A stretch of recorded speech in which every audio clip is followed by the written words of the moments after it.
In this episode, we'll embark on the journey to understand how personal branding can transform not just your career, but also your personal growth. Stay tuned for valuable insights, expert strategies, and inspiring stories that will empower you to craft a distinct and impactful presence in the legal world. Listen in for more. Before we get into this episode, we would like to thank our Season 4 sponsor, Affirm Investigative Solutions, your go-to litigation support company. Without them, we would not be able to keep upgrading and integrating new concepts to this growing podcast. If you would like to take your support further, feel free to hit the support button on our Let's Talk Paralegal website so we can continue providing quality and empowering content for you and all our listeners.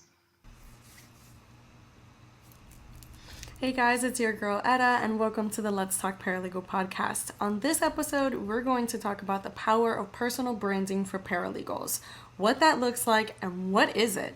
So as paralegals, we tend to really promote the law firm in its entirety, the attorney services, by either providing customer service or being that event attender when they're sponsoring or organizer or as managers or supervisors or in whatever different capacity, but we tend to lose ourselves in the process, and we tend to kind of miss the mark when it comes to actually promoting ourselves as the representative of the law firm. So that's really what we're going to focus on today. We're going to focus on how you do not lose yourself while you're either a full-time employee, and especially if you're on your own, right? If you have your own business or you're running a side business and you're trying to grow it or whatever the case may be. Either way, personal branding is super important. I talk about this a lot in live events, especially for the paralegal associations nationwide. I speak about it on NALA and InfoTrack, and even the Paralegal Associations of New York, all of it, right? Broward College, FAU. I've spoken about this over and over and over, but today I'm going to take a little different take on it because we're really going to craft it, right? We're going to break it down by steps, and we're going to really craft what it is, define it, and help you paint that picture, because that's really what we want to do. It's going to be more like a listening workshop.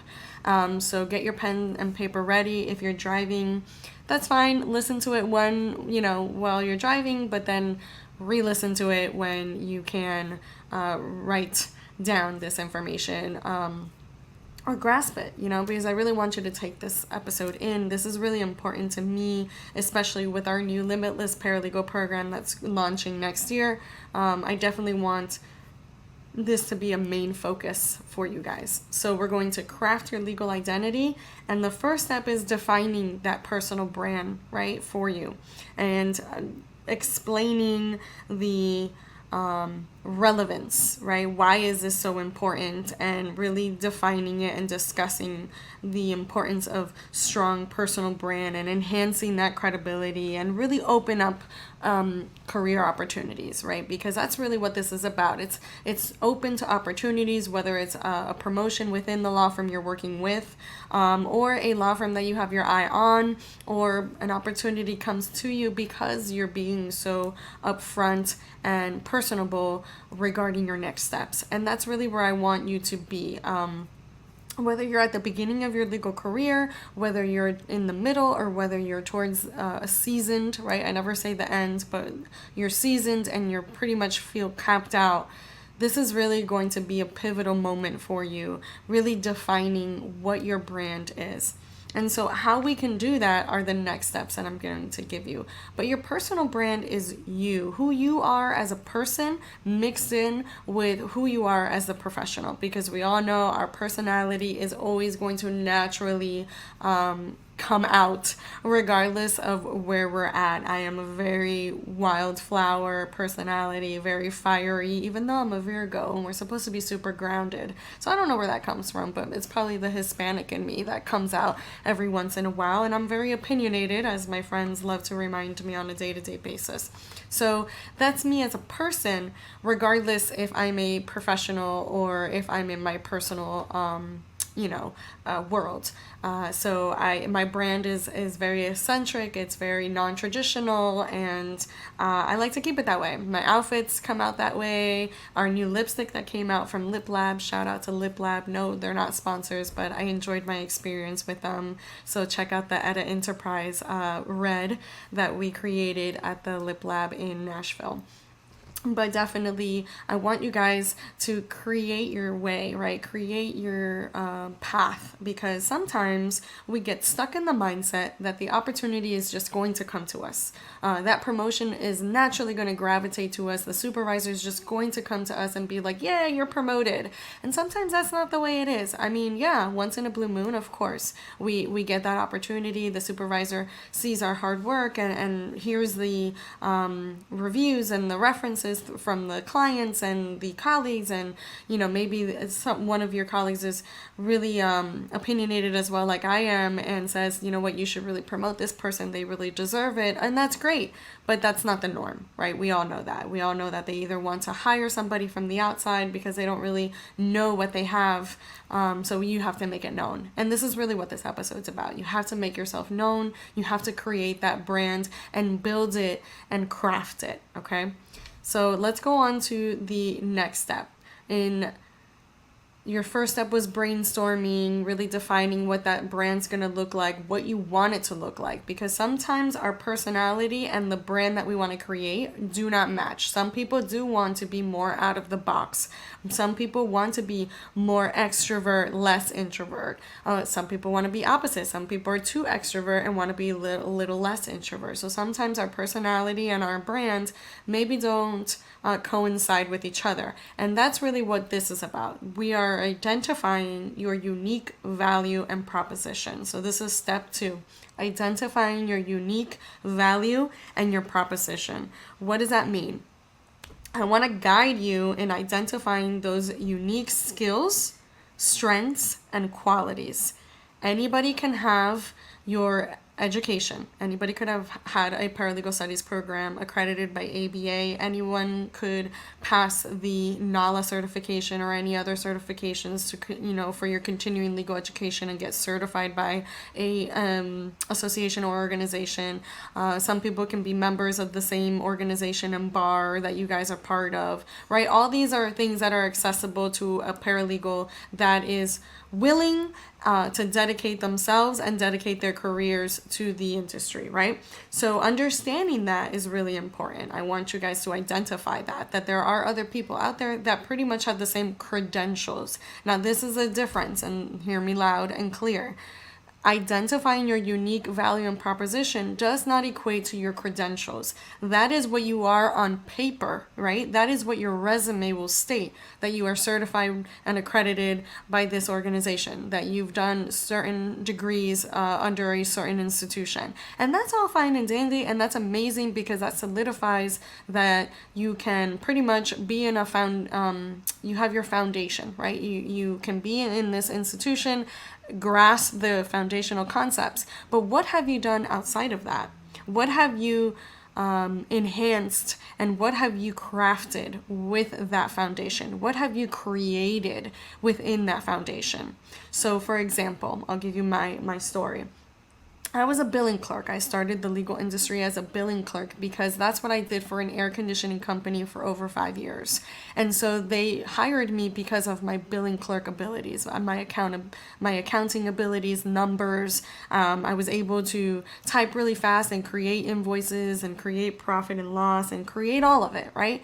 So they took those transferable skills, saw that I could pretty much create that same concept and implement it into the law firm. And that's how I was able to get my foot in the door when it came to law firms. So I was started as a billing clerk, but I knew I did not want to be a billing clerk for the rest of my career. So I went ahead and I started staying later or coming in earlier to work, and I started learning what the legal assistant, right? Because I was the next step up. I was going to be a legal assistant. I was able to assist the paralegal in her or their case management their cases, and I was able to implement whatever it was. So I would ask questions. So in this case, what would you do, right? Because I was working with them anyway. I had to provide them with my product. They were the next person that I had to provide my task to. So I was able to create those conversations naturally because my curiosity went ahead and ignited that fire in me. Okay, so fine. So I became a legal assistant a couple months later. And then I said, okay, well, what's the next step? After being a legal assistant, who do I need to provide my product to? And it was a paralegal. Paralegal, of course, was a lot more in depth. It was a lot more, especially litigating paralegals, there's a lot more to it. Than the legal assistant position. So it took a little longer, but within the year, I was able to, again, enhance my skills, really learn from the best. I identified the paralegal that the attorneys went to the most, and I said, listen, I want to learn. Are you willing to teach me? And they were very great, I guess. They were very gracious, is the word, in order to help me and assist me. And I stayed with them, and I provided my assistance, right? So they had help in turn, right? So we bordered our skills. That's what we did. Old-fashioned way. But that's a great way to identify those skills, right? So what do you have that nobody has? Well, I have motivation, I have ambition, I have dedication. Those are things that you can grasp from that story, where I really take in everything and I'm eager to learn. I don't want, the buck does not stop here, is really what my motto is. And I really want to take that and learn as much as possible. Right now, I'm continuing this journey with a master's degree in law and concentration of education. So I'm taking these skills that I'm learning from this, I'm putting them and implementing them back into our content, our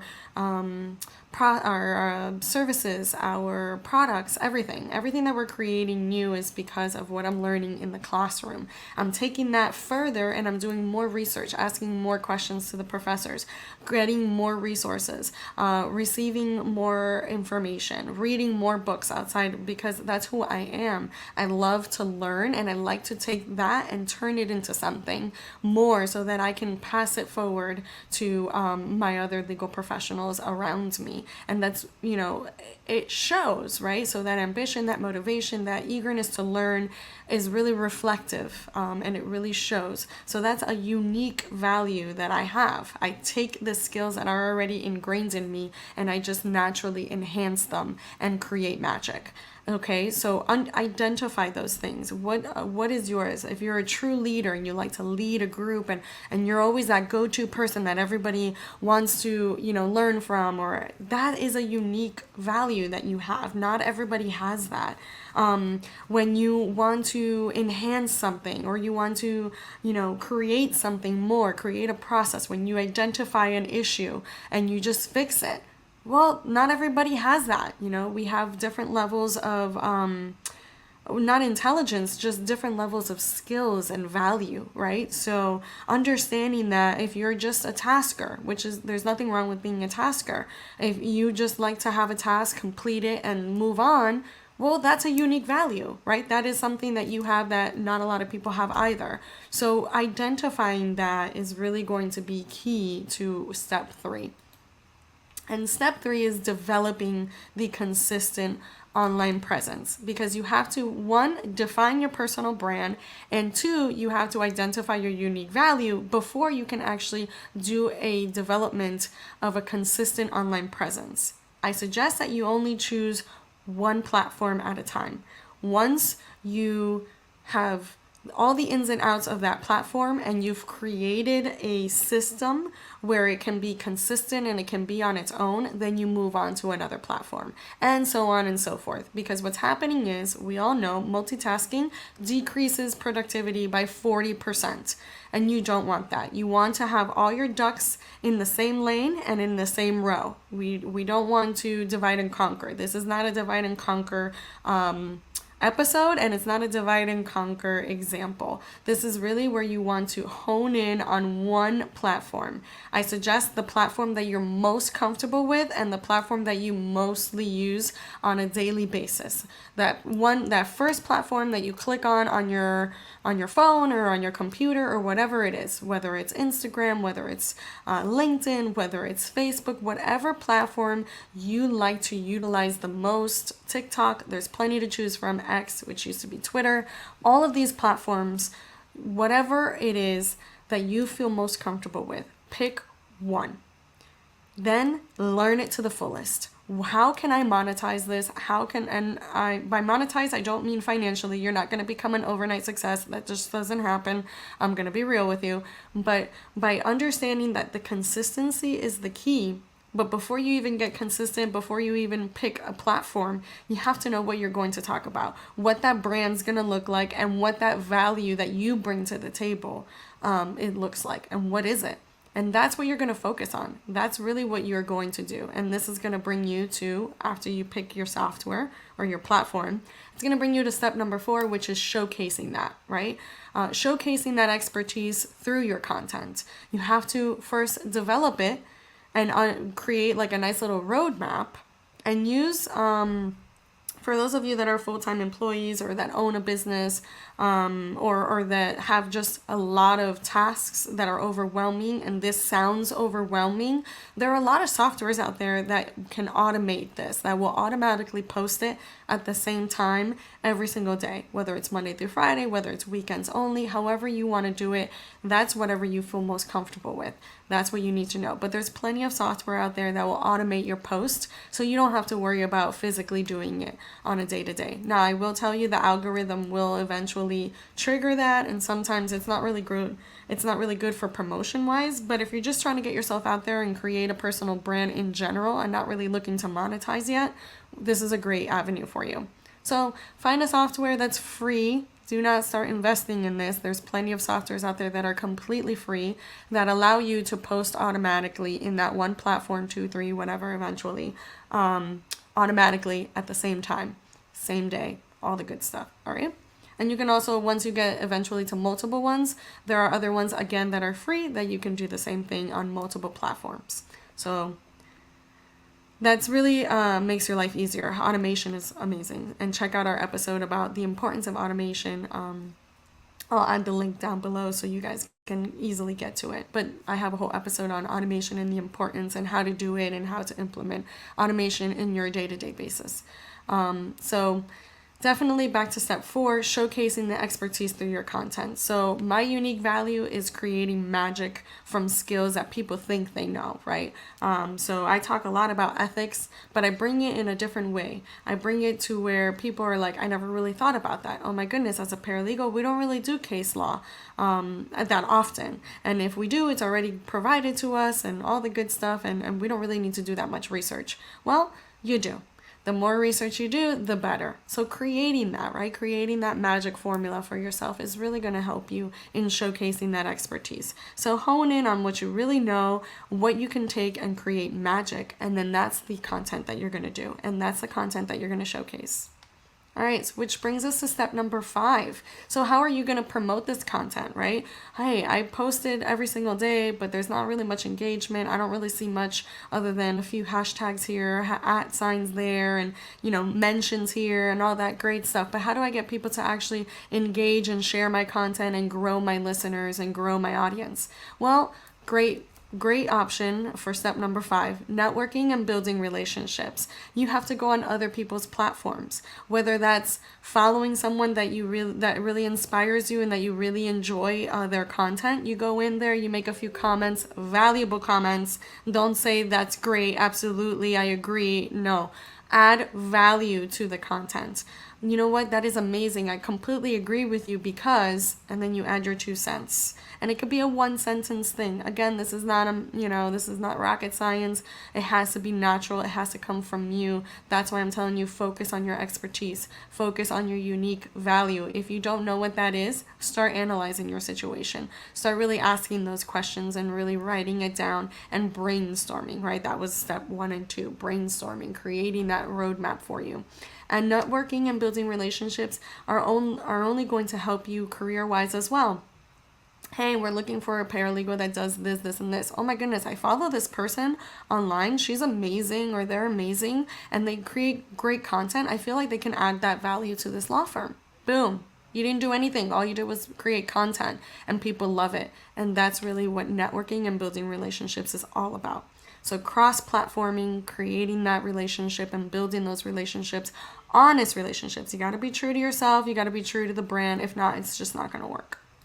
And then that brings me to our last step of the episode, handling challenges and maintaining the authenticity, which is exactly what I just said. You have to be true to your brand, and you have to be you. You cannot be anybody else. You can take tips and tricks, even from me, even from this episode, but you're not going to do it like me. You're going to do it like you. That is the whole point, right? You're going to take what you've learned in this episode, and you're going to create your own magic. You're not going to create the Etta Enterprise magic. You're going to create your own magic. And that's really what this is about. Taking those challenges, taking those learning curves, because we all start from somewhere, and understanding that, yeah, it's going to be a challenge, but it's going to be completely worth it once you see the seeds growing, right, that you've planted. But you have to maintain that authenticity. If not, again, it's just not going to work. People are going to see right through you when they realize that you're uncomfortable with what you're saying. So in summary, 6 steps. I want you to define your personal brand. I want you to identify those unique values that you carry aside from your credentials. I want you to develop a consistent online presence. I want you to showcase that within your content. I want you to create and build relationships and network, of course. And lastly, I want you to take those challenges on with a stride, all right? Fix the crown, keep walking, you're doing great, you're fabulous. Maintaining that authenticity is the most important. If you haven't grasped anything from this episode, you gotta be yourself. If not, it's just not gonna work. Until justice is served, I hope that helped. Bye, guys.